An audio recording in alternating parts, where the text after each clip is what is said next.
that if you ever inject truth into politics, you would have no politics. We have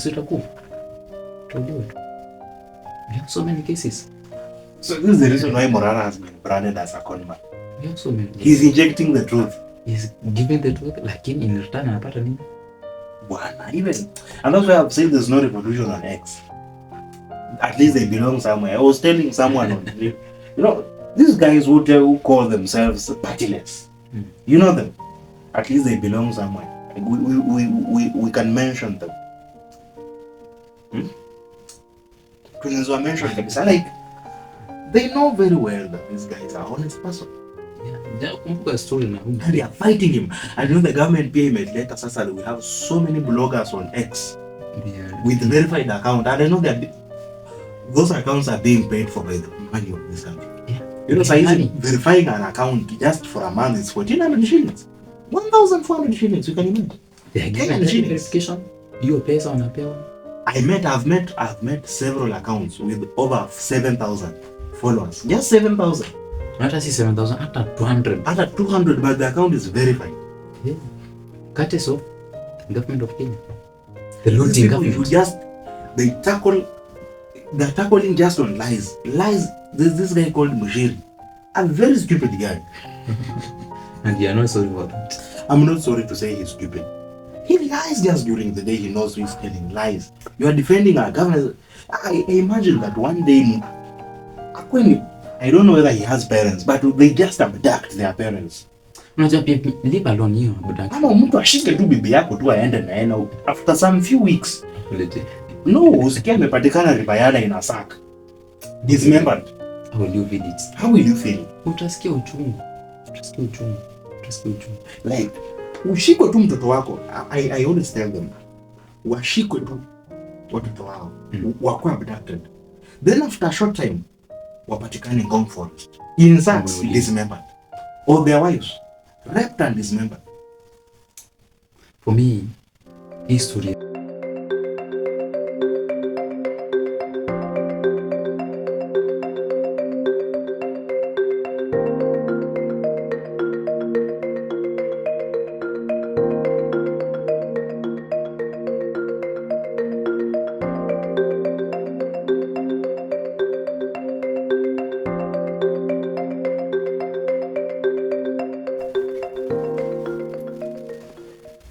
Yes,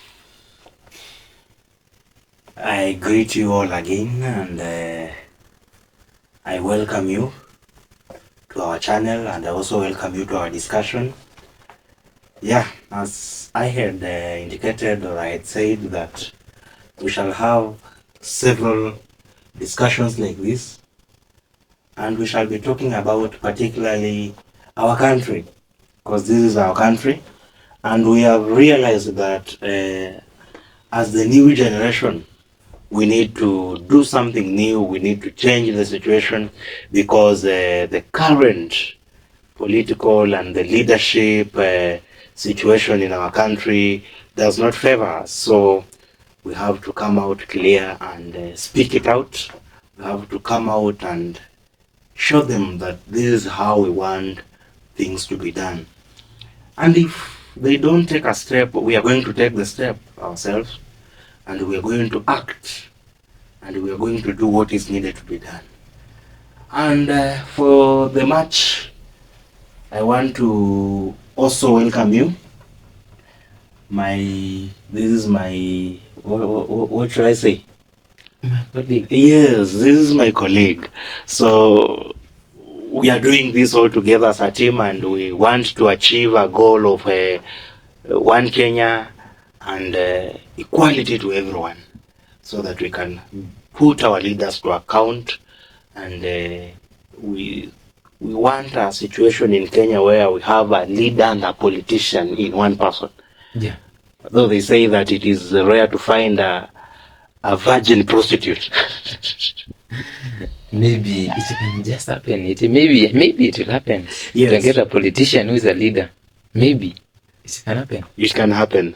Is it maybe or true? At one time we shall have our. It must happen. It must happen. Very true. So today we are going to have this discussion, and the discussion is going to be about the politician and the leader. So we want to talk about the difference between these two people. Do we have the Can we have a politician and a leader in one person? It is rare. It is. It is rare. It is very rare. Mostly in Kenya, most politicians are not leaders. Why? Just find someone like Ruto or your area MP. That person is money oriented. The guy just make the days which are going to benefit the idiot. The work of a leader is to solve problems. Yeah. Kutatua mashida yenye kuna watu nyumbani. So if the person is not going to solve the problems you have, then he's not a leader. True. He's not a leader. So that is a politician. Na msimuite mheshimiwa. Mheshimiwa msimuite hivyo. Muite jina yake. They are politicians. They are politicians. Yeah, true. Don't go calling them honorable whatever. No, they are leaders. They are not leaders. Waite majina zao. Don't believe as if those people are demigods. They are not gods. Mtu anakuja hapo na mama anaanza kumwimbia hapo kama Mungu. They are dancing to a person. They want to achieve a certain goal that is not really in leadership. Yeah. So if I talk about this on the same line, I have highlighted some 10 points with us that we are going to analyze one by one as we talk about. We are going to analyze these points as we speak about the leadership in Kenya, both the leadership in this country and the leadership of our politicians. Whether we have politicians, sorry, I'm somehow contradicting myself. Whether we have politicians in the country, politicians plus leaders, or we have politicians alone, or we have leaders who are just leaders but not politicians. So the 10 points that I have highlighted, we are going to speak about them one by one. I'll be reading so that after a point we shall be having an analyze all through to see what we really need to happen in the country and the kind of leadership we want. So the first point I was talking about is that a politician always align with popular public opinions. Is it true? Yes. Why? These politicians rule ama wananini, they ride on your ignorance. Wewe uko hapo unasema it is not a must nipige kura, hata kuonyesha hivyo si lazima. Kwa nini huyu mtu akienda to the higher temple ataenda aseme niko nao watu, what do you give me, nikupe wao? Like for example kuna history watu wanasemanga hapa the shareholding. So unajua Gachagua kwa nini nasema is the kingpin. Yeye akienda kwa table ataenda hapo ambie Ruto, bwana nimeleta 5 million votes, utanipea nini? Utanipea nini wewe? 5 million votes. 5 million votes. So that is a commodity. Voters become commodities. So he rides on our ignorance. Evil. So that is what happens. That is what happens. So when the public opinion that even if we've said that all of us today we are going to do the wrong thing, and he says yes, you have said it, let's do it, acha tufanye hivyo. Akisema ya kwamba huyu ni wetu, ni hivyo. You know, there's a time Martha Karua was quoting a certain quote, and then a certain quote, and I felt it had some weight. There's a time she said that Kenya did not sit down under the tree and decided to have all ignorant men lead. Yeah. That in whatever way that we are going to stop women lead. That even if it means electing a bad person, let us elect them, but women should not lead. Hiyo ni nini sasa hiyo? Haiwezi. We cannot.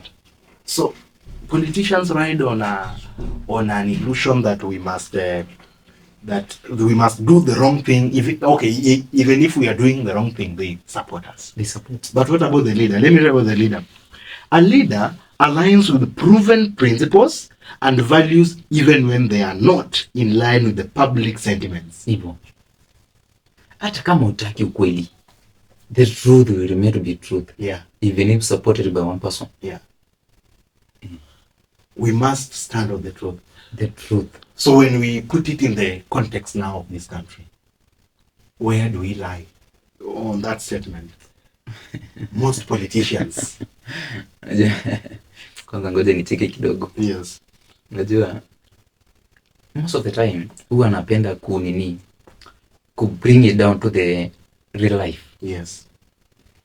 Angalia the issue yenye imekuwa Nairobi.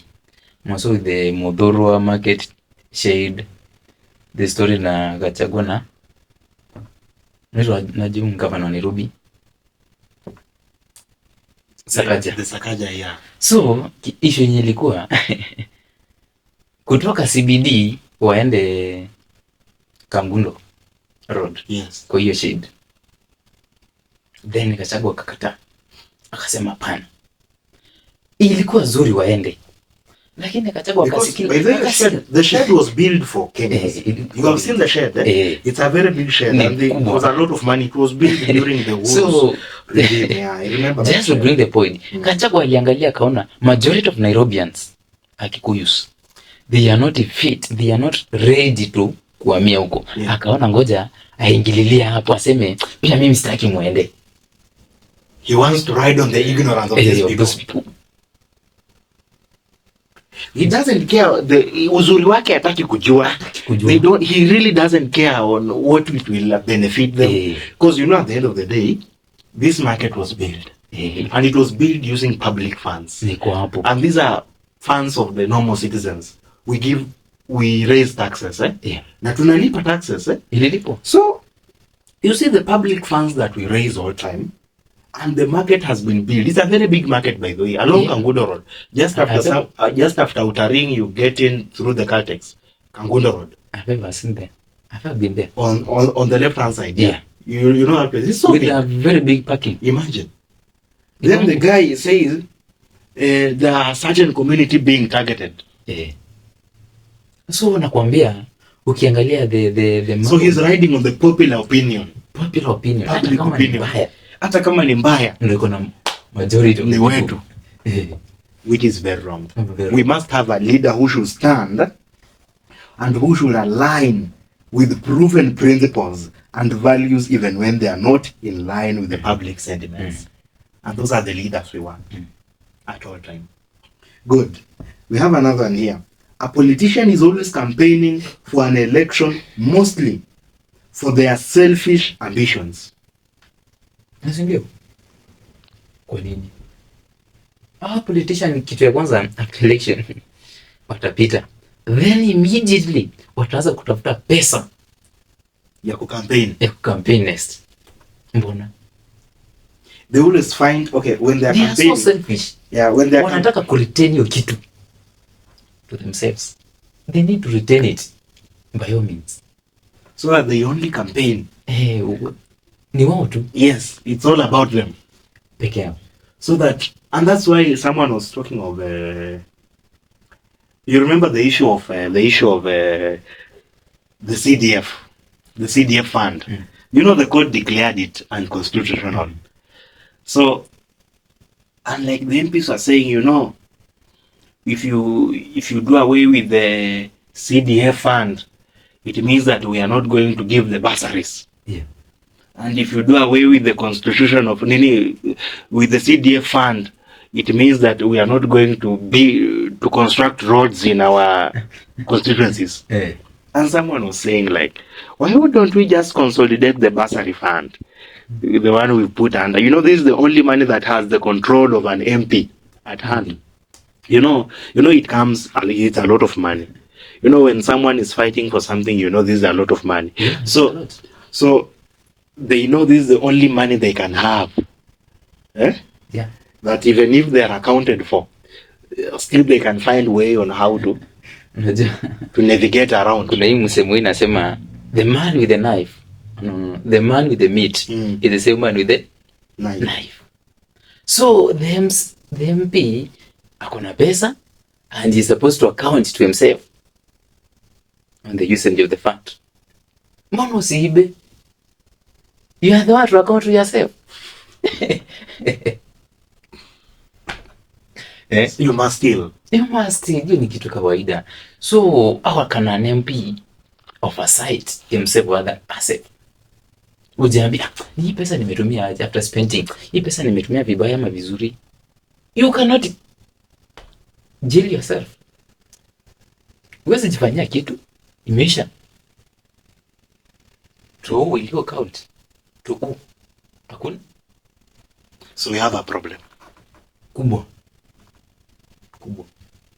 So that's why they are fighting for the CDF fund. Ikue mikononi mwao. And they will give us more reasons, and like myself, my MP at the area at my home, this MP has managed to coerce our mothers. Our mothers are illiterate. They didn't go to school. And now when he goes at home, he has managed to, you see women running up, down, that we have our MP coming. Our MP is coming and he will give us some 200 shillings each. Just imagine. So, I got one of the one I call, the women in the village, they are all our mothers. Yeah. So they're running up. Unaenda wapi? Whatever is coming. Yes, let me not call his name because I know he will not feel good, but it is, with time we shall be calling him out. So, fulani anapita amekuja kwa fulani and wamesema tuende. Tutapewa some 100 shillings after the ululate. Yes. So he has managed to coerce all these women, and he's now leading on over deception. You see? So anyway, it is not good. So on the issue of selfish interests, let us now see now the real leader, how the real leader should behave. While a leader is raising support to advance a worth cause for their nation development. Yes. And this is now where we come about this Kisii guy. Yeah, the Onyonga. The Onyonga and the Morara. Those are the people who may change the course of the nation. Just imagine a person, mwenye anaita, if you are corrupt, he just tells you, you are corrupt. You are corrupt. So, iko kila mtu, in your capacity, just call out. Anyone who is corrupt. Anyone who you think is a criminal, call it out. Mwite. Say it to the public. We shall amplify. We don't care. So you see, like now, anasema hapa, a leader is raising support to advance a worth cause for their nation. And you see, recently I was, you remember that time we were having a conversation with you about the Morara issue, where you see Morara is we know he has good intentions. Yeah. And to some point he has some good intentions which he has seen light. He has seen that there is something that is happening which is not right. Yeah. So he decided to come to Kenyans and particularly the Gen Zs and the millennials who are fighting for the good cause of this country. I'm telling them, I'm not a politician, but I have leadership skills with me. And I can also, but for me to clinch this position and change the position or change the things that are happening bad into the government, I must be one politician. Yeah. You heard him, eh? And he said, like, I do not have that support, or I do not have the machinery, the muscle, the financial capability to raise money to fight for the cause. And he was requesting Kenyans to help him. But you see, at the end of the day, there are still people who came up and attacked him seriously. They said, we know how conmen start. We know you are asking for money. This is the issue which is happening. And do you think it is right if you ever just gave your opinion on such issues? Just have your opinion, najua. Yes. Currently tuseme tu Kenya venye iko. Kuna uoga. Watu wanaogopa. Yes. So unajua kumekuwa na watu people are cheating. Watu wamedanganya to the extent that kundanganya imekuwa normal. And people fear, yes. Yeah. Very true. So, that can be also a reason, yeah. Kuna woga. Woga iko. So, Secondly, yes.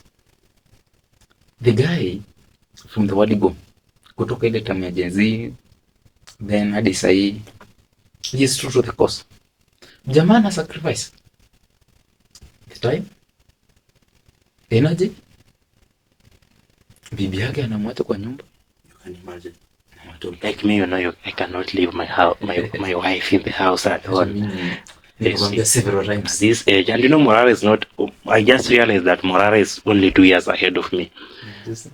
Though I'm not married like him, but I have a girlfriend. But I have an intended wife sometime in future if things may go the way I intend. But you see, he sacrifices. You see, like leaving your wife in the house for a whole week to go somewhere in a certain county where your wife isn't there. You have security, your security pia kule, you see, you are not guaranteed. And you see, it has been a long course. But you see, anyway, as you've been saying, you know, we have had so many people who have ridden on Kenyans in the name of goodwill. And they have ended up changing their minds. Betraying the people. Yeah, and they've betrayed the people. Yeah, that is the right word. Yeah. So, the fact that Morara might be doing the right thing, at some point, people do not really have the confidence that So, but what do you say about that? On that issue, kuna pia watu wanasema no risk no gain. No risk no gain. You have to risk. We never know. The guy might be the one to change. Who knew that Jesus Christ came to die for our sins? No one knew. Tulijipata tumeokolewa. And by grace we are there. We have to risk. Some assurance is there. Yeah. This is for Christians alone. Good. So, I'll go to the third one. A politician is interested in power, position. A politician is interested in power, position, and all the entitlements attached for the sake of it, or most times for selfish reasons. True. Why? Kumbuka Uhuru Kenyatta after amenyang'anya security na some cars na Ruto. Jamaa tukile akasema nimenyang'anya security na sijabaiwa gari and I have not been receiving funds. Yeah. Like we should say he's some 10 billions rich. Surely he's rich. Anataka kununuliwa gari na the state. What if nini nyingine anataka? The guy is a politician. Anataka nini nyingine? Man, nacho vitu zingine tukiangalia vizuri unajihurumia tu. Like this guy has a lot of money hata ya kutupa kwa njia. Anataka I remember there's a time tukiwa wadogo someone alikuwa anasema, you know, mimi nikipewa hii Kenya, I don't know whether that's true but it was a rumor. Alisema I can feed this country for the next 5 years with my money. Yeah. Maybe it is possible. It is possible. These guys are rich. The family is one of the richest families in Kenya. Yeah. So imagine if say anaambia the government imbaye gari to give him the security. Yani sisi pia tunyang'anywe tu 10 bob zetu. Iende nunue gari ya Uhuru. Na si gari kidogo. Na Gazla kikitu. Gazla then nataka mafuta ya government 5000 cc. Watu pia Wakenya pia wanakuanga sana wajinga man. So bad. Ni mimi wasifikiri. No, unajua you have a syndrome in Kenya. Mtu wetu. Ujinga. Talk about that. That is where the politicians now beat us. They ride from that point. Just imagine a time ifike upate Raila has no influence in Kenya. Hakuna mtu anamuita mtu wake. Uamke upate Kalonzo has no influence in this Kenya. Upate Uhuru ama Gachagua ama Ruto has no influence in Kenya. Mambo yatakuwa zuri. Juza mtu mwenye ataingia hapo kwanza repossess the loot zenye waliiba. Yeah, true. Very true. Na tutasonga kutoka. So they are always interested in power, positions, and all entitlements attached for their sake of it most, well, for their sake of it, or most times selfish reasons. So this is what a leader does: getting support for the development of their people, even at the expense of positions, entitlements, and of their lives. Afadhali apate support venye watu wake wata. Like unakumbuka kuna msee Libya anaitwa nani? Gaddafi. Ye Muammar Gaddafi. Huyo msee tamenya aliingia. Though alikuwa na rule in a dictator way. May his soul rest in peace. He was a leader. Government. Yes. Huyo msee hata alisema asilipwe. Hakuna gari. Mamake asipate nyumba until mwenye the Libyans watakuwa wanaweza afford kujenga nyumba na some income. In fact, in Libya electricity was free. Yeah, it was free. Huyo msee alikuwa amepeleka kila kitu so down. Almost free, lakini akafanywa nini? The Americans, Obama, mwenye anakuwa praised. No, then akamuua. No, I also don't like this issue of everyone going to USA. There is this guy who was telling Kenyans in this forum. He's a good activist, and he's also a philosopher called Pierre Lumumba. That every ambition of any youth in Kenya is to go to United States of America. We do not want to make our country better simply because we have seen somewhere somehow kuna glow, and now we want to go and ride on there, and we end up in very bad situations while there. So you see, like every leader in Africa wants to go to United States of America. Hata si every leader, kila mtu, hata mtoto wa 2 years anataka kwenda. Ati unauliza tu mtoto wetu nataka kwenda wapi? I want to go to United States of America. And the USA has always had a hand in the leadership of Africans. Yes. Until the day the Africans will elect leaders. Like for example, unapata msi. Tuanze tuna historia ya Ruto. Ruto want to export human people, Kenyans, to other countries for labor. Labor work. You had the Sears tourism was saying he want to at least make sure at least 10,000 per week. It was laughable. As in Kenyans. Yani, at least he should export 10,000 a week. Anataka kutu export for how long? Sisi wote tutoke Kenya tuende. Like unajua pia mimi sijui umesoma what kind of education yenye these people yenye wamepitia. Kwani hawajui that export labor, those people are going to develop other countries. Wanaenda kujenga mahali kwingine. Kama huyo mtu akona technical know-how, ataenda kufanya kazi huko, atatumiwa, atapewa pesa, though ataona ni mingi.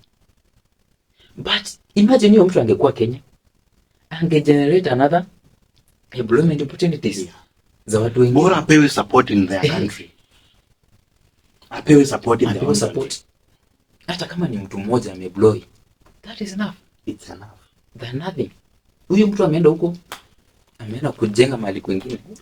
So Alfred Mutua shamelessly comes to the national TV and tells people that he's going to make sure that at least a week he exports 10,000 people. What a shame. And more so youth to go and work outside the country. What a shame to have some people in our own country. What a shame. Alfred Mutua should be ashamed of himself. He should. But then, imagine me sometimes wanaona mtu akiingia government ni kama akili inapotea. No, they know. They know very well. They know very well. They know the truth. They know what we want. But then, unajua pia the Holy Book, the Bible, kuna place imeandikwa, they will have the eyes, but they will not see. They will not see. They have the ears, but they cannot hear. I think that is the time. Hiyo time imefika sasa. Mtu anaamka tu vizuri na akili yake anasema we are going to export 10,000 Kenyans to go at work. Anyway, let us leave alone that. I'll go to the fourth one. A politician is thinking about their prosperity, how they will prosper. You see how Raila has been behaving. Raila is now a small god in this country. Yeah, he's a living god. I I was watching a certain clip today on X. There's this. He looked like a drunk guy, but he was somehow intelligent. Alikuwa anasema, unajua Wakikuyu, Ruto hako nini, hayuko aje, sijui alisema, not Ruto, Gachagua is not popular. Ingekuwa Raila ndiye amekuwa impeached, Nairobi ainge move. Did you hear that guy? Alikuwa anasema hiyo kitu and like, yani Raila is a god. And everyone knows and they have accepted. So and he feels, I know he rides on that. He feels good. Si umeona tu stories juu Raila anataka some more shares. In the government. They get the authority to push for it. And Infotrack by was it? Yeah, Infotrack. So ametoa statistics. They are saying he's the most popular person in this country. The most influential person in Kenya. Raila. So mjamaa anataka kutumia the popularity to push for more shares in the shareholding government. Shindwe. But a leader thinks about posterity. How people will prosper.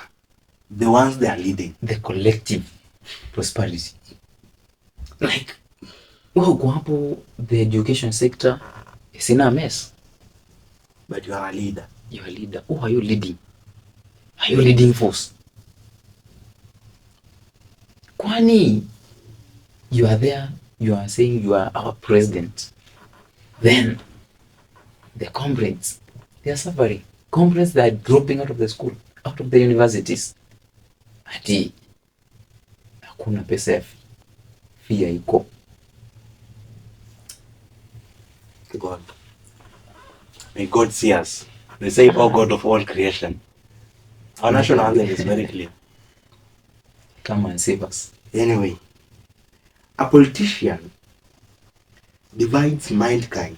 A politician divides mankind into two classes. Unajua story. Two classes. One, the literate ama the illiterate. Unajua the reason is why unaona the tools and the enemies. Ziko hapa, unaika hapa na zingine hapa. So that you can divide and rule. Unakuja hapo naambia huyu mtu ni mbaya zaidi. And he is the cause of our progress. So huyu mtu iko hivi then nyinyi mnashindwa hapo. Kwani mtu amesema aje? Amesema aje huyu mtu? Yeye anakosa, ameleta derailed progress here. In the process you are confused. Then unasema he is the better. He is the best. You are choosing. Divide and rule. You divide the rule. Wote tu. Vizuri. Na nyinyi hapo mnasema mtu wetu ni mzuri. Kwendeni na huko. Ameachieve.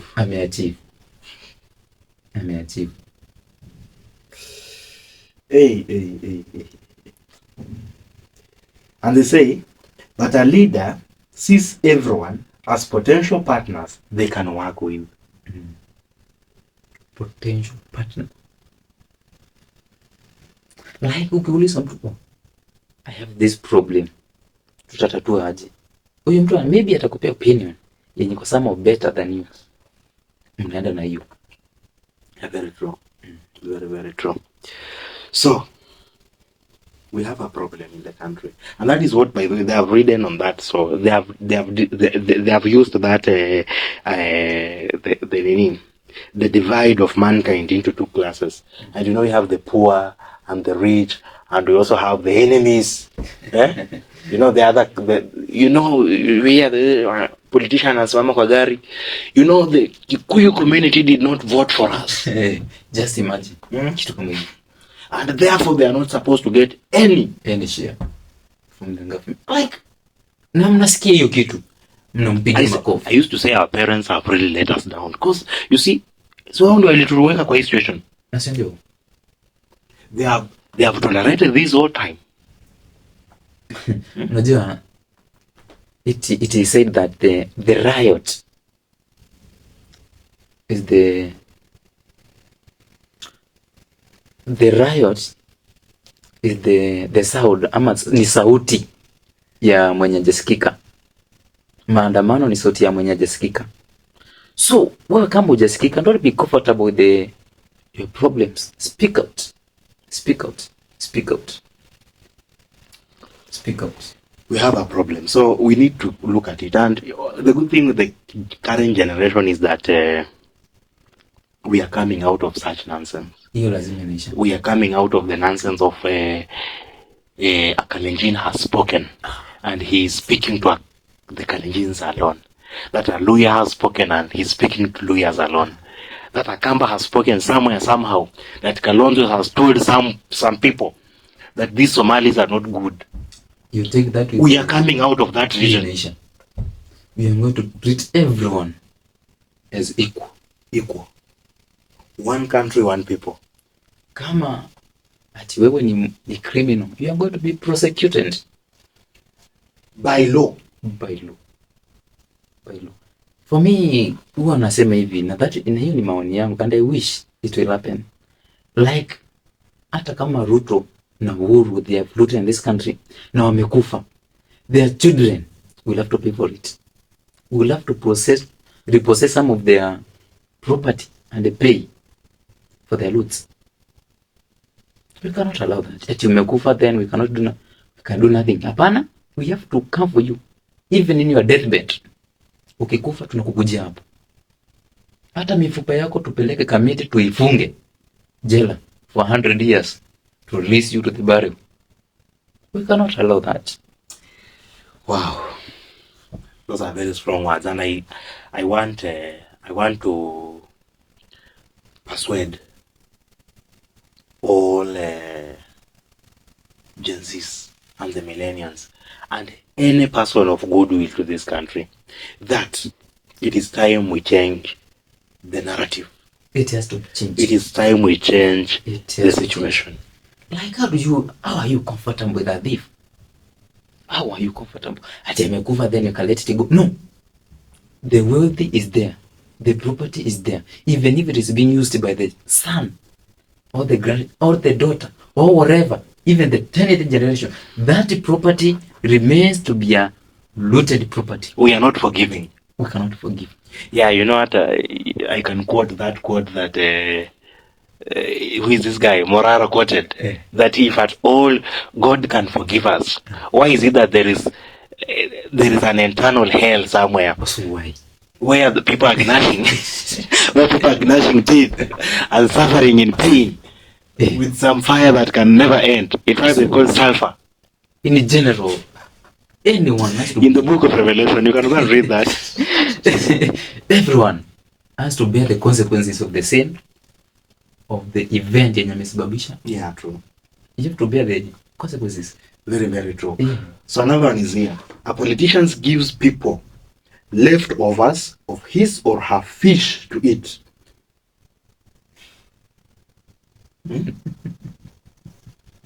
Is it true? Unajua vitu zingine pia unafikiria tu nashindwa. Are you normal? Ni mimi siko normal, ama ni the politicians wako normal? Ama ni Kenyans wako normal? Ama ni mimi nafikiria sana? Like, just imagine your local MP ama MCA during the campaign. Hiyo msee anakujanga na 20, 50. Mnapanga line hapo, mnapewa 50 shillings. Huyo mtu tuseme by the time the campaign period ishe, atatumia close to 500 million kwa campaign. Kupeana watu. You had the rumor in the Kasarani constituency. Kupea watu. Where these Kajwang. Not Kajwang. Anaitwa nani? Yeah, huyu msee wa pesa guy. Unajua ametuibia, unajua ameibia so many agencies. Kwa hii kitu ya betting. And again he goes ahead and spends over 50 billion. Just imagine. So nakwambia, imagine an MP 50 billion. The thing is, huyo politician atakuja wapea pesa kidogo. Akiingia, you not like it. Kwanza atarudisha pesa yenye amenini alitumia. Then tena accumulate aeke the next campaign. Jua najua atatumia pesa. Wanasema inaitwa stomach infrastructure. Atawekea hiyo pesa. Anapatia kitu inaitwa stomach infrastructure. Just kushikilia tumbo. Hey God. You need to see us all. Mama yangu amepanga laini kule nyumbani, anaambiwa jamaa amekuja bana and he's giving out some 200 shillings. And he's running up down. This is very mad. Mom, where are you going? Another campaign. Just don't go there and dancing and ululating. Kwa mtu hata bibi yake hawezi muimbia wimbo ya love song. And yeah, they even go to an extent. These things they have never even done to their spouses at all. Huyu mjamaa hata bibi yake hawezi muimbia wimbo moja, then anaenda hapo kukusanya mabibi za watu. Na mabibi pia wanaimba tu wakidance. Na maybe au mabibi wenye wanaimba hapo, they have never sang the song to their husbands. So nashindwa, kwani what is really happening? And we have become slaves. That is slavery. God. Well, anyway, so is there a leader? Leaders invest in empowering their people to fish and be free or be independent of themselves. Ya kwamba so that not every time you come you are dependent to a politician. That's a politician. Just imagine a country yenye tuko education is free. Hautapata like, unakumbuka kuna mama MP, mama akaenda kumulilia ati ampe fee, ampe basari ya 3K ati mtoto wake aende shule. Which is her right. That is her right kupata hiyo pesa, lakini Joanna hana uwezo. She has to go kneel down to an MP, amlilie, atoe machozi, ampe basari ya 5K. Amemweka in that condition. Intentionally. Just imagine a situation yenye education iko free kutoka PP1 to the university level. Ni free. Every sector yenye iko almost free.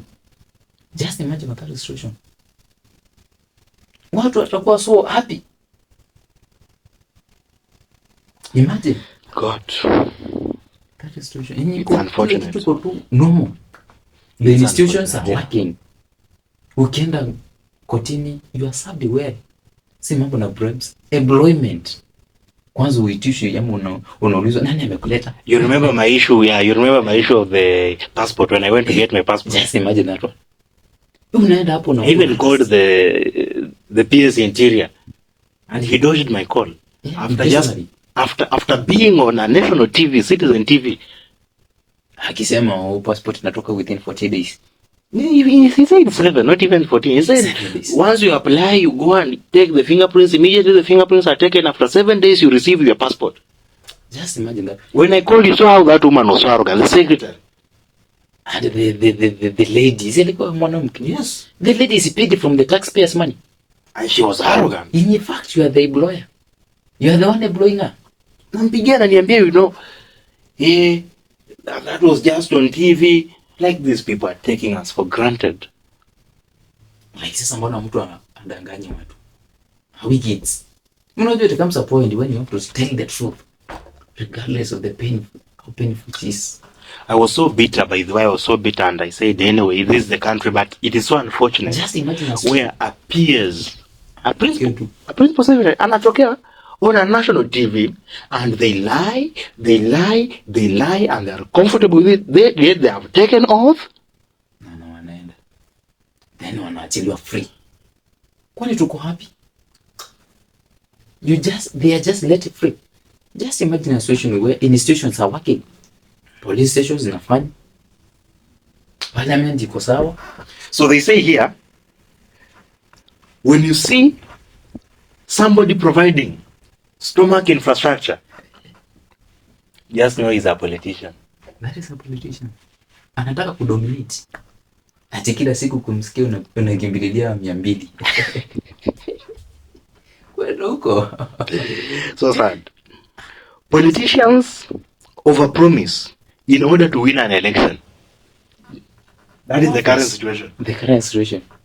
Yenye sasa Bwana Ruto promised. Bwana huyo msee huyo. You saw Shagu was complaining about the shareholding issue. Ruto signed so many papers, bwana. He even doesn't know which one to read. Sharing powers. Sharing power. He nearly said he will even give his own children. Nasi aliwapea. Unajua vitu zingine pia naonanga watu ni kama wana akili nzuri ama ni mimi sina akili nzuri. Na hiyo mzee kijana yake he is operating maganya hapa town. And they believed him. Kijana ana operate maganya. Yeah. Na maganya zake ziko so rude kwa njia. Just unajua pia they don't follow the law. Ruto aliingia akasema sijui unga itakuwa 100. Imekuwa tu 100 the other day. Akasema mafuta itarudi 100. So far he said within the 100 days. 170 hapo hivyo. The 100 days of his need. Akasema hiyo story nyingine ilikuwa mambo na education. We believed him, it will be free. It will be free. So far say mambo imeenda the other way. He even had a press conference. He had a press conference with our lecturers. But I want to say we have some hypocrites in this country. The fact that we are trying to cry for justice and the right thing to be done, we have had people who have failed us, and even our own teachers, our own lecturers who have taught us in classes, they have disappointed us. Sometimes they preach water, they take alcohol. And I feel that is not right. You know, these are the same people that Ruto held a press conference with them. Then he lied to them. And they have accepted. And now they are suffering. And they are now coming back to tell us that we are not being paid the money we agreed in a press conference. Or are we there? I shame on you, lecturers of this country. Shame on you. Shame on you because you are there. I saw that press conference. It was held somewhere here in Nairobi. Lecturers seated and they accepted and they clapped for him. And now they are back on streets. Unajua, I'm sorry to say this. The reason is unajua, first chancellors wengi na lecturers ama wenye wanaongoza ma universities. Kuna history na inaitwa nini? Hii funding model current yenye inasukumwa. The reason is why they are advocating for it. Kwa nini? Walijua capitation ya government ni kidogo. So what did they do? Wakasema ngoja waongezee fee. Wakaongezea fee to the students. The student to incur the cost. Yenye sasa yenye ilikuwa inabakia after the lecturers wamelipa na government ama after the government imelipa some expenditures of the university, kuna kitu ilikuwa inabakia hapo portion. So hiyo ndio ilikuwa inafanya universities ni kama zina collapse, ni kama nini. Lakini sasa that cost imesukuma kwa wazazi. Just to explain this na layman language. Umeenda kwa mtu. For example, kwetu tunatumia punda. Wewe msee they don't use that animal. Unaenda kwa mtu na punda. So unafika kwa mtu, unashota maji, then ukiekelea mitungi kwa punda inakataa kubeba. What do you do? Unatoa mitungi kwa punda, unapeleka punda nyumbani, then you carry the jerrycans by yourself. Is that the way? You carry yourself. You carry it by yourself. So what do you do? Hiyo ndio kitu yenye imetumika na Ruto to the universities. Ametoa the burden to the government, which is the government inafaa kuwa liable kulipa lecturers. akasukuma hiyo mzigo to the parents to incur the costs. Na wao hawawezi, the dropout ya university sasa iko juu. Wasa wanatoka, unaenda unadiva miaka 2, unarudi unapata fee, unalipa mwaka mmoja, unatoka kidogo, unatafuta ingine half a semester moja, unarudi unasoma, unaenda. That is the current state. Mzigo imepelekwa the vulnerable person kutoka to the one. Government unafaa kuwa liable, lakini imepeleka to the parents, to the students. The saddest state. Ujinga yenye Ruto wako nayo. And the lecturer were just watching. They were watching. Unajua sasa hivi wako sawa, wajua sasa watalipwa. The parents will pay them. Watalipwa. I saw them on the streets recently, and I was and I was like, are these guys playing around with our minds? Are these the same teachers we've had in our classes teaching us? For me, ni kama niliona ni kama ilikuwa PR. It was not genuine. It wasn't. It wasn't. So what do we tell them? Shame on them. Shame on you people. Shame on you. Another one. That they overpromise. Yeah. A lot. They overpromise, bon. They overpromise. They overpromise. A leader under promises but over deliver. You deliver. Anasema, when I come in, I will not do much, but I want you to know that I will be accountable to what I've done. Yeah. We need that. Tuone you are doing it. We don't want promises. Hatutaki story. We need the concrete solution. Yenye kila mtu ataona yes. The man has it. Listen. Politicians build their cabinets or teams based on political, tribal, religious, and other weak sentiments. Weak. And that has happened in Kenya. Weak. I don't know why. See, it has happened. The statement, just the quote. The weak. The weak. The weak. Sentiments. They penetrate the weak. Like unajua some. Like Ruto nearly became a bishop. Ruto bwana ametumia kanisa vizuri. Ametumia. Maximally. This guy maximized on. To the extent analia. Huyo mjamaa alilia bwana. Unakumbuka and we all sympathize. Kuna kanisa ingine alienda. He shared. He campaigned. Yeah. Akalia. He broke down. So he was wiping. Like ujinga gani kweli? And we saw like the heavens had come down. Little did we know. The heavens had come down to come and receive this guy. Say, God, why are you allowing this to happen to our deputy president? And that was then. That was then. What about now? The guy is so arrogant. So arrogant. Unaona ule mjaluo huyo tunampeleka Bondo. Very tribal. Vitu zingine hata mimi sometimes I do think some people wanafaa kuwa wai kama ningekuwa Mungu. There would be no mercy. Bwana tumesema everyone has to be liable for the things ama the sins they have committed. Yeah, very true. For me, sioni maana ya there will come at you know China decided for once. You know China, there's no theft. We have minimal. You know we have theft prevention. Mm-hmm. You know, like they have put measures. Not measures. They have put fear. Yes, these measures are so lethal in a way that you just fear. Imagine being killed in broad daylight. Yeah, that is how it is supposed to be.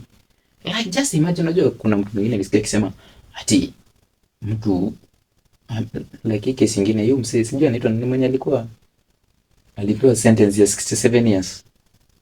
The MP sijui anaitwa nani wana huko ya mahindi. Sijui ilikuwa na nini.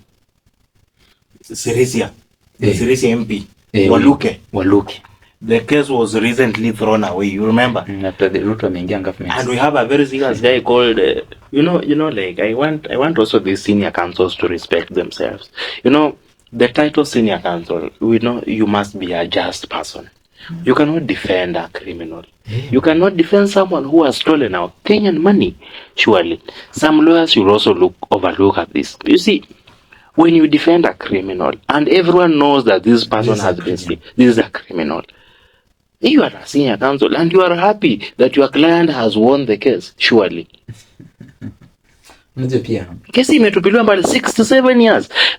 It took Kenyan government. It took money for them to investigate. Then all of a sudden, somehow, somewhere, the case has been. And the guy is still an MP, and he's busy saying that, niliekelewa, surely. And the people from his communities are celebrating. Celebrating that. They are very poor. They are very poor. Wanajua vizuri penye waduka alipeleka hizo pesa? Wanajua mahindi alipeleka wapi? Hakuna mwenye anajua. Wanajua walipelekewa 50 shillings and 30 shillings and 20 shillings. Na wanabodaboda wakekewa mafuta ya supu. That is what I heard senior counsel. I saw senior counsel Otenda Molo posting on his tweet X handle saying that today my client has won the case, that this case will surely. Unajua pia sijui niliama ni siku gani nilikuwa nakwambia corruption in this country is perpetuated by the Law Society of Kenya through the lawyers, the not the ISPAC, the accountants. Kuna kwanga hiyo institution ya accountants. Yes. ISPAC. Those are the two bodies zenye zina perpetuate corruption in this country. Kila corruption case lazima ikuwe na lawyer, lazima ikuwe na accounting officer. Au wawili lazima kuwe. Yeah. Hao ndio kuna mwenye anasafisha the records. Accountant. Anafanya records zake vizuri, anasafisha. Then anaita advocate. Anamwambia this is the deal yenye tumepiga na huyu msee, kama ni A, kama ni client A na B. You have done this, mimi nitapata this share, mimi nitapata this share. So the lawyer atakuja ku sign the agreement. In case mmoja aenda against, aitwe the lawyer, mwambie ona, mlikuwa mmesema hivi.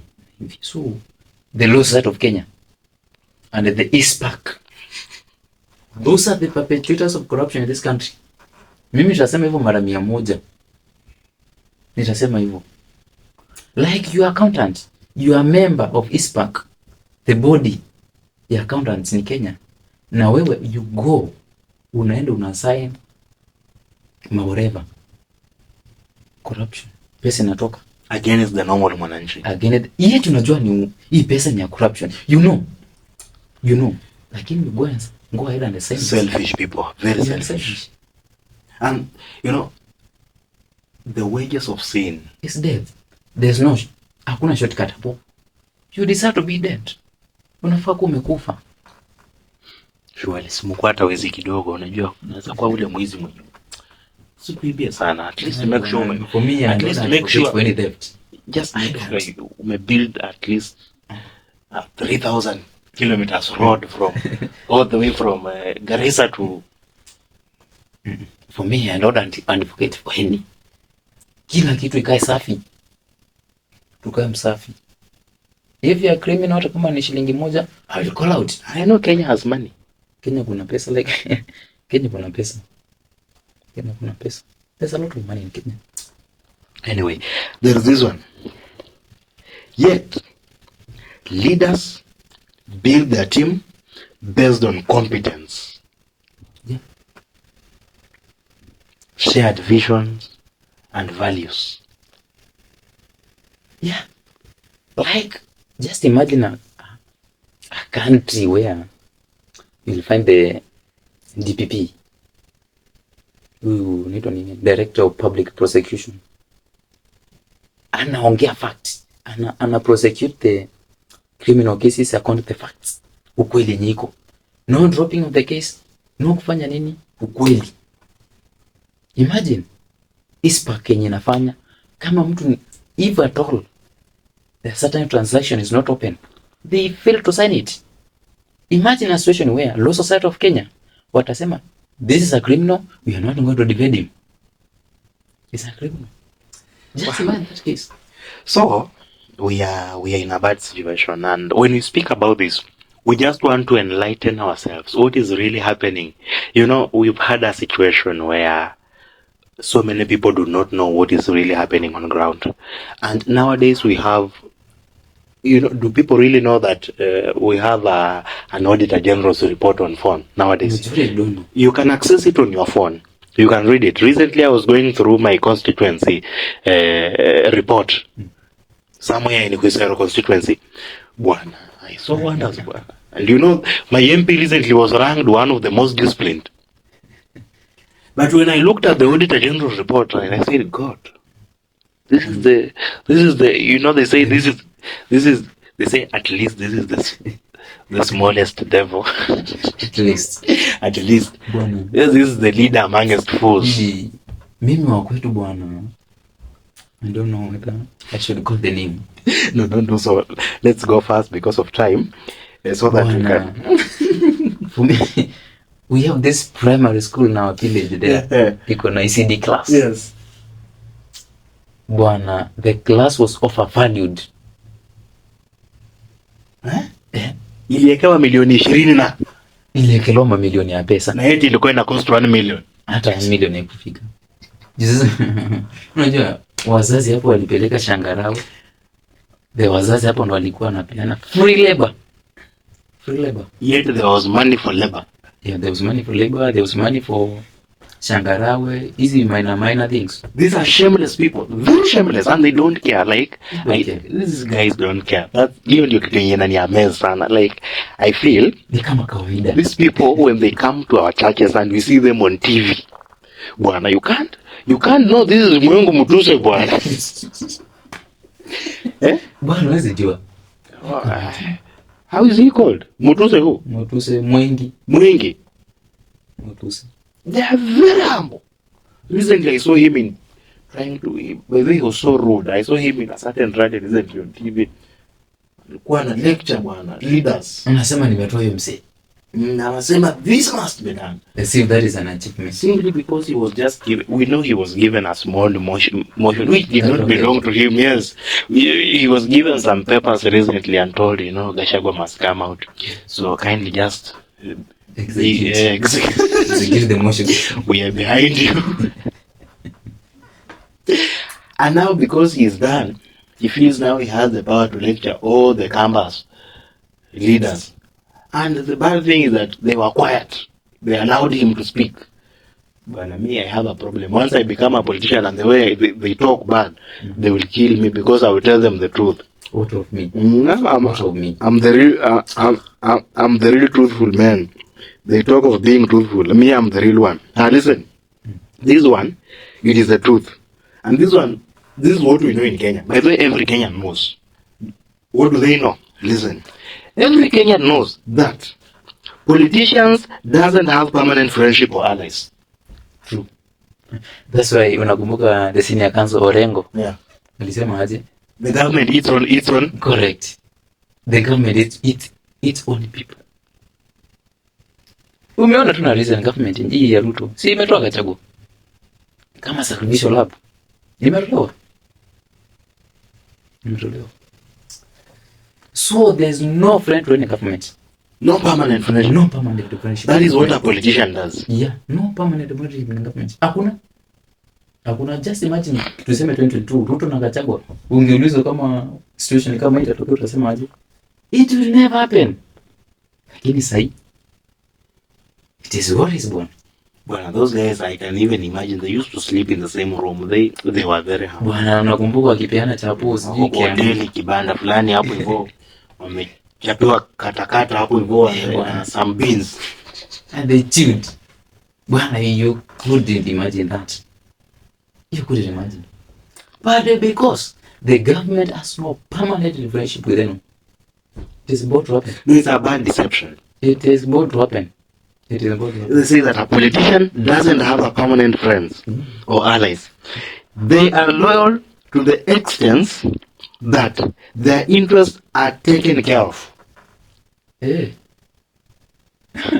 They are selfish. See, you Kakachagwa, the former deputy president. That is where the problem resided. Alianza kusema bwana, niko na mlima bwana, utanipea nini? He was campaigning now. Alikuwa na bargain now on the. He was bargaining. Yeah, I had a rumor that he gave 4 million votes, and on each person he wanted how much? It totally equal 80 billion. 4,000 shillings per vote. Nakumbuka tu nilikuwa bwana, sinisimame pia mimi nataka kuwa kingpin wa Waluya. Kindly just like I want to be a good person. I want to make myself rich one time. Mnipatie tu hizo kura so that I have some bargaining power. The sitting government.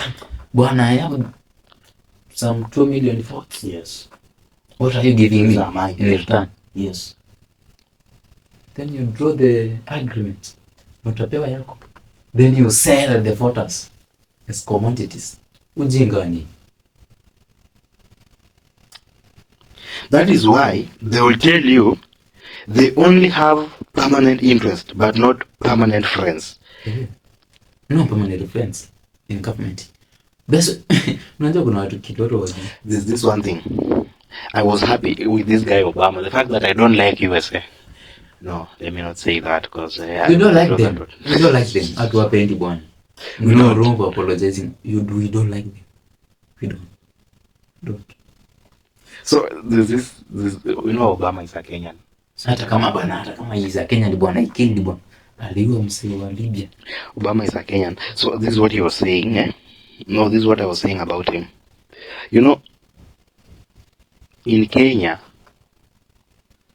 I've not seen any friendship that has lasted long like that of Obama and Joe Biden.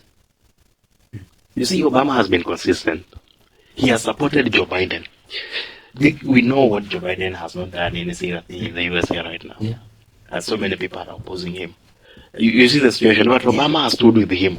He has fought for him. Unajua one reason nini watu wajui. But he is a politician. He is a politician. Unajua kuna kitu watu wajui.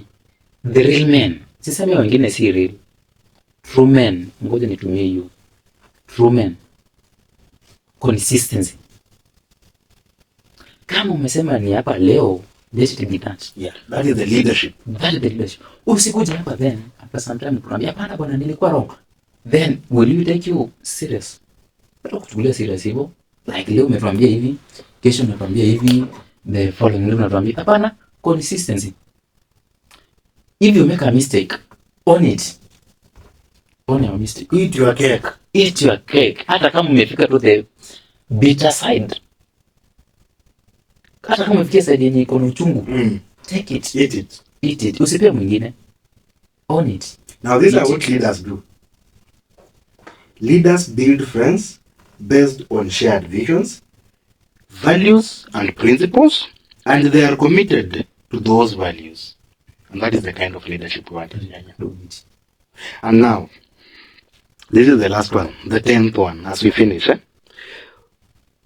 Politician mix lies with the truth, leaving the people confused. Unakumbuka ile msee sijui unaniambia hivi unaniambia unanichanganya katika clip. Unasema hivi unatuchanganya. Bwana, you know, I don't know this article who wrote it, but he was just speaking about this country. That politicians, they mix lies with truth. So you don't know. You don't know what is the truth now. You don't know. Uko hapo tu katikati umechanganyikiwa. And in that kuchanganyikiwa hapo in that confusion now. That is why they want to work on That is when the politician will strike you. He will strike you. Takwambia a certain reason is our enemy. They don't want, they've been against our progress. Atakwambia hivyo. Now you'll believe it.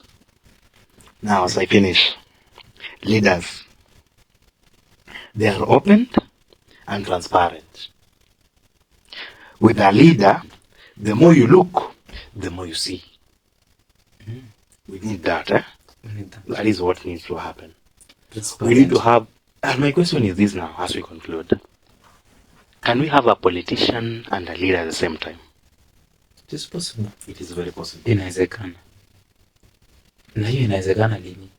Ile siku the voters, the voter, they will differentiate the lies and the truth. Hiyo siku tutapata leaders. Transparency. Mwenye ako honest, ako na integrity, ako transparent, all those qualities. We need to see them in one person. In one person. A politician who has genuine friends, not interest, not their selfish interests that comes first. Mwenye hata anaweza sema this man hata sitaki mshahara. Just imagine that situation. The only leader I've seen in this country currently, it is Martha Karua. Do you agree with me? Martha Karua, unajua uzuri yake anakuanga so radical. Anakuanga so radical. Hajawahi badilisha msimamo. Hajawahi badilisha. Na inafaa kwa hivyo. Uwezi kuja hapo niambie this is the enemy. Tukae 3 weeks. Niambia hapana. Amekuwa mzuri. Alikuwa mzuri. Like Gachagua venye alikuwa anasema story na no problem. I'm sorry to say this. Like unakumbuka Gachagua akisema Uhuru kama Ruto amesema Raila ni mzuri. Na Ruto ndo alituambia Raila alikuwa mbaya zaidi. So nani mbaya sasa? Nani mbaya? He is confused. So nani mbaya hapo? Hakuna.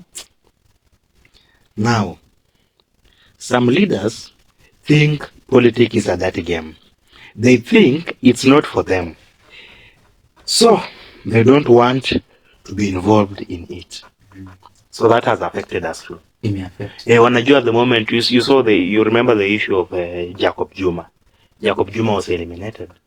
And I'm sure he was eliminated by politicians. Just remember the stories I told you. Yeah. Those people Tomboya, they are leaders. The people with the vision. Yenye walikuwa na vision to see this country prosper. Walitolewa. They were eliminated. To pave the way for the politicians. And it has brought fear, by the way, all across.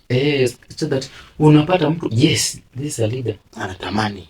Anatamani. Apewe hiyo nafasi. Anaogopa. But politicians have dominated. Politicians have dominated. In lies, all these stuffs wamezishika. Wameshika.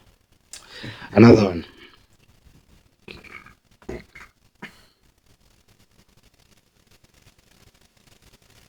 We all know that politics is a dirty game because dirty people have been playing it. Yeah. For you to be a politician, you have to be a criminal. We just know that Syriza stole, this guy from Syriza stole our money.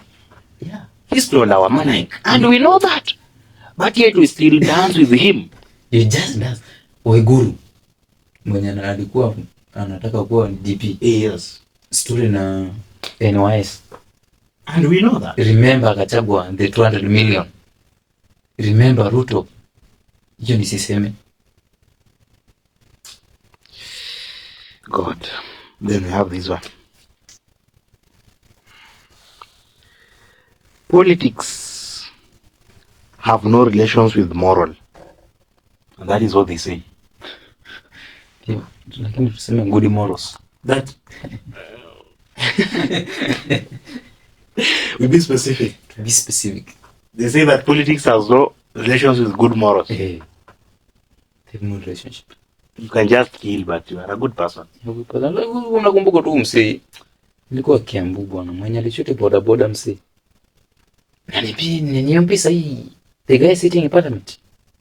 Na huyo mtu ndo unaniambia. You remember that MP is one of these Kamba regions. He was beating the KPC nini. Anaitwa huyu ni mtaja. He even drew his guy. Don't mention him. Bwana anaitwa Mbai bwana. He drew his guy. Chapa mse wa KPC. The other guy is due election. Anaitwa ni? You Barasa. Alishuti bwana during the day of election. Yes. Akashinda election na akapewa certificate. DCI hawajawahi tuambie kesi ile. Yeye sema hiyo okay. Kwani Kenya tuko na wajinga aje kwani? Tuko na wajinga wengi. Kenya aje kwani? Leo kesi ilisha. Ilisha hivi. You mse governor boy. The Obado guy. No, so you the cost. Or the one who recently orchestrated the penetration of that guy. Alifirwa live. Just imagine, that is a leader. Usimwite leader bwana. He's a criminal bwana for me. Bwana. They say that politics does not associate itself with good morals. Yeah, it doesn't. Like you said, ifanye hivyo. Wameharibu the culture until now everyone is intoxicated. Like kila mtu anajua that man took part in it. Na the man atakuwa cleansed na DCI. Atakuwa cleansed na DPP. Now this is what they say.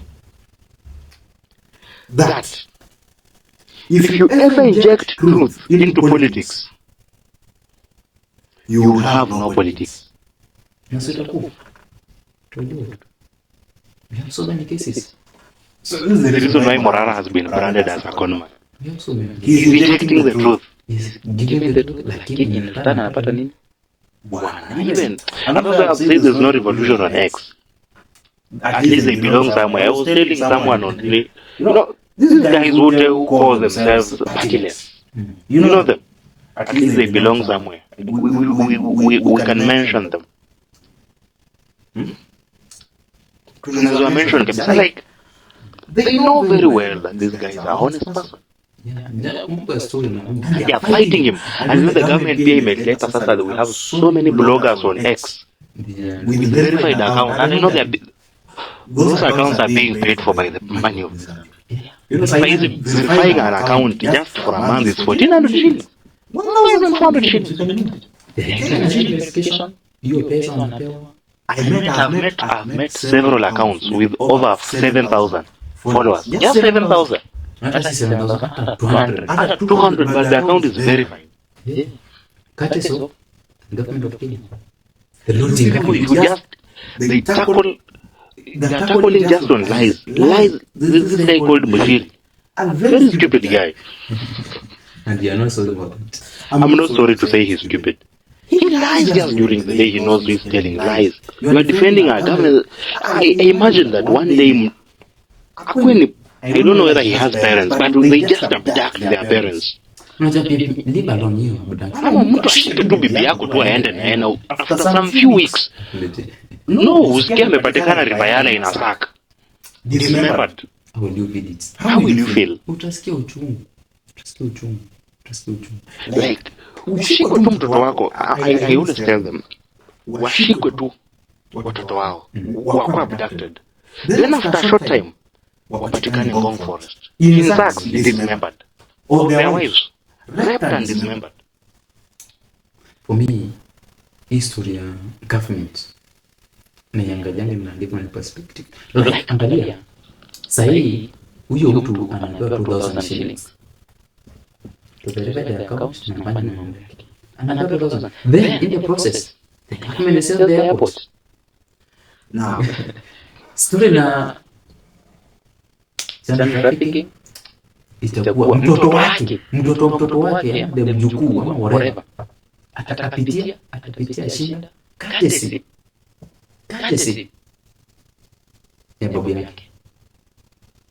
Mtu sasa tunataka kukaa kwa in an environment that our 10th generation will live to enjoy the freedom we have fought for them. Very true.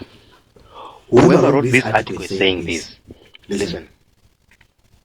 However, great leaders are needed even more in politics today. Great leaders, they are needed. The one who can make very painful decisions. Like we said, we are going to audit the debt. The debt, we are going to audit it from the word go. Very painful decisions are needed. We need them. This is the truth. This is what they have been doing. See story. This is the truth. And that's why we were telling people in our previous article that we gave previously. if you have not watched it, please go back and watch. We were talking about the impeachment of Gachagua and our view in general, and we also advise you to go and watch it and listen and also leave your view in the comment section. Also follow us and subscribe so that we can have more following, so that we can share this as a team, so that we can inject the truth into the nation and into the current generation. The thing is to change. Yes. So this guy is saying this, that as long as the world is moving towards a democracy, the game of politics will remain. And that's why we must involve ourselves in politics. Kila mtu, the other day nimesema hivi. There are even politics in church, by the way, do you know that? Yeah. Kwani hivyo si ametoka kanisa? Where you hear, leave alone about the campaign and other stuff, where we have an election of leaders and you hear this leader has accumulated a certain group of people and they want them to vote for him.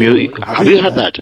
So I don't like hypocrisy when people say, politicians, the church does not want to involve itself with politics. Yet we have politics in church. The church must involve itself with the politics. Kwani the members of the church, where do they come from? They are citizens of the country, so they have to fight. And that's why politicians wamepata more penetration for the church. So wise people must be involved. Very true. If not, those who are too smart to engage in politics are punished by being governed by those who are dumb. True. That those words, I will repeat this. Repeat it. Those who are too smart to engage in politics are punished by being governed by those who are dumb. So, wewe uko hapo unasema you cannot engage yourself in politics, you are learned. Utakisiasa. You will be punished by being led by a fool, by an idiot. Yes. Utaongoza na yeye and you will cry. Utalia. You will weep. You will gnash your teeth. Utalia. So you have to stand out. You have to stand out. You have to stand out and say and condemn every bad governance, every inhuman activity inaendelea. Stand by the truth, condemn it. They say, so, and this is the last statement I'm saying, participate responsibly, but be a leader, not a politician. Be a leader. Be a leader. Your last remarks, please, as we finish. Yes. We are doing this as a collective responsibility. Yes. So wewe, in your village, in your school, in your family, in your marketplace, hata kama wewe ni contractor ndere, whatever, make sure you pass the truth. Condemn bad governance, condemn every inhumane activity inaendelea, condemn it. Hata kama ni your brother, your sister, your mother, mwambie you are doing wrong. That is how we start. Speak the truth. Speak the truth. We know it now. We have told you the intention of this conversation. It is to change the current leadership, the current situation happening in the current country, Kenya. This is our country, and this is where we belong. If we destroy it, we are destroying it. We are destroying our home. I don't think if there is any other person here who will wish to destroy their homes. It is high time me and you stand for the right. As we've read today, that if you don't say the truth, you will be led by a dumb person. And you know what will happen. Things will not be okay. It is high time, as Christians, all other denominations of goodwill, we stand up for the right. And that is where we want to head as a nation. Thank you for listening to us. We also advise you to subscribe and follow us, and also share this information to reach each and every person.